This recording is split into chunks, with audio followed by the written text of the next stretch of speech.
এটা গালুদি ব্যারেজ, সুবর্ণরেখা নদীর ওপর এই ব্যারেজটা বানানো হয়েছিল।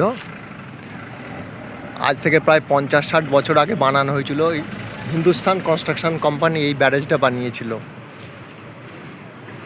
এই স্টাইলটা হিন্দুস্তান কনস্ট্রাকশন কোম্পানির স্টাইল, থাক বাই থাক এরকম ধরনের ব্যারেজ।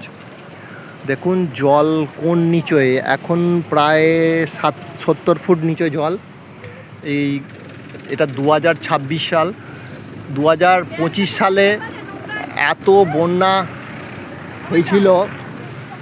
বন্যা হয়েছিল যে এই জল বেড়ে এমন জল হয়ে গেছিলো যে ওই পাঁচিলে বসে এইখানে পা দিয়ে জল নাড়ানো যেত, এতটা জল বেড়ে গেছিলো। সেই জন্যে গ্রামগুলো, পেছনের গ্রামগুলো ডুবে গেছিলো। ওই পেছনের গ্রাম ডুবে গেলে এখন নতুন করে ওই গ্রামগুলোর ওই রাস্তাগুলোকে, জায়গাগুলোকে ভরাট করা হচ্ছে, যাতে গ্রামের ওপরে, গ্রামের ভেতরে জলটা না ঢুকে যায়।